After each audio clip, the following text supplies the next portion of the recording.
Je fais bien. Papa est venu, Papouni est venu. Submergé. Là que tu te rends compte qu'une seconde, c'est 10 minutes. Ouais, Quoi. c'était très stressant. Faut du go. Bonjour, je suis Dorgelès, je suis Emmanuel, Léon, Cathy, bienvenue dans notre papa. Nous voilà avec Katib et Ange. Katib, un papa ours, un papa adorable, de 3 filles, et Ange, un papa protecteur, bien obligé vu qu'il a 2 garçons et une petite fille. Ils nous parleront de leur expérience.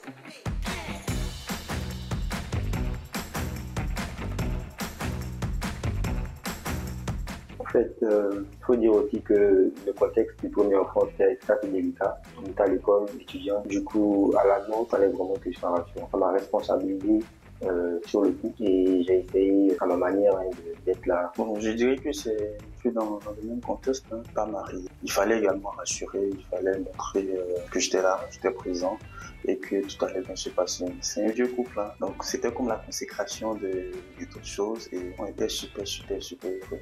Ouais.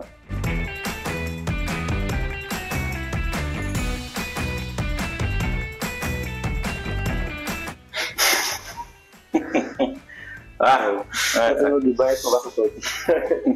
Parce que à l'école, Pas toi. Ouais, la première, c'est à l'école. Déjà, moi, je ne m'y connaissais pas en termes de grossesse, c'est extrêmement premier. Voilà. Il y en a sur les bancs, il y a la pression de l'école, il y a aussi la santé qui t'inquiète. Et puis, tu es tout le temps en train de faire des recherches et tout. Ouais.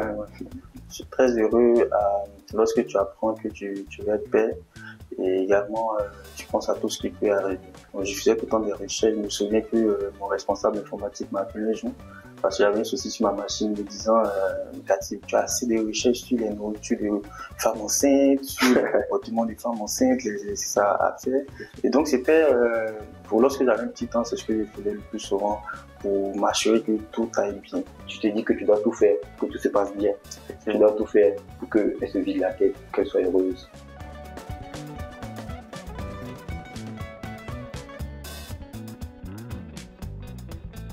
Celui que je viens de mentionner là, en tant que plus stressant, c'est le premier. On était à Yamoussoukro et tout. À un mois de l'accouchement, ma femme était obligée de rentrer sur Abidjan pour être auprès de sa mère. Mais en fait, la veille de l'accouchement, je me rappelle que j'ai vraiment pas dormi du tout. Alors que rien ne disait qu'elle allait accoucher, mais je me le disais en fait. Du coup, au réveil, la première chose que j'ai cherché à regarder, c'était mon téléphone. J'ai vu le message. Là, j'ai pris le car direct à Abidjan. Bon, moi, la première grossesse, j'étais là. Ça fait ça depuis des longs mois. Je partais chercher un très bon poulet, les caprices des femmes enceintes. Hein. Au retour, j'ai vu qu'elle perdait. Je voyais dans ses yeux qu'elle était assez stressée, elle ne savait pas ce qu'il fallait faire. Et moi, je suis assez calme. Je me suis dit, c'est pas le moment de paniquer. Et après l'accouchement, ne s'est pas forcément passé le moment parce que j'étais au bureau. Pour les 2 dernières, ça s'est passé devant moi. Et là, c'était assez magique. Être présent, être dans la salle d'accouchement avec son épouse, avoir en train de pousser. Est-ce que je peux l'aider à pousser? Elle se fâche, elle me tape. Franchement, c'était magique. Ouais. Bon, moi, j'ai pas eu cette chance-là, bien que j'aurais aimé. Parce que le deuxième, j'étais en mission, j'étais pas au pays. Et la dernière, par contre, là, j'étais au bureau, elle était à l'hôpital déjà. Et quand le travail a commencé, on m'a juste demandé de chercher à prendre les affaires. Du coup, j'ai fait une mission, je suis revenu à Bien-Gervais, chercher les affaires, aller au plateau à GMP.